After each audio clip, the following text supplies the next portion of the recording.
তিন রাজকন্যার গল্প। গল্পটি ভালো লাগলে দয়া করে সাবস্ক্রাইব করো বন্ধুরা। তিন রাজ্যের রাজকন্যা এক বৈঠক সভায় তাদের আলাপ হয় এবং সেখান থেকে তাদের পরিচয়।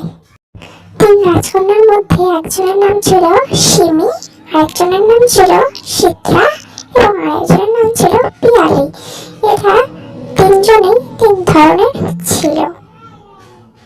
সিমি ছিল বুদ্ধিমতী এবং খুব সাহসী, সিত্রা ছিল সত্যবাদী, সবসময় সে সত্য কথা বলতো, আর পিয়ালি ছিল একটু অহংকারী, সে তার রূপ সৌন্দর্য নিয়ে অহংকার করত। সিত্রা তার রাজ্যের সমস্ত রকম কথা সিমি এবং পিয়ালিকে গল্প করে শোনাচ্ছিল।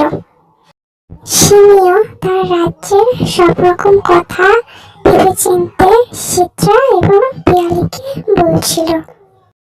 পিয়ালি গম্ভীর এবং অহংকারী ছিল, এর জন্য সে মিথ্যা কথা বানিয়ে বানিয়ে বলছিল তার রূপ সৌন্দর্য ধন সম্পদ এসব নিয়ে মিথ্যা কথা বলছিল।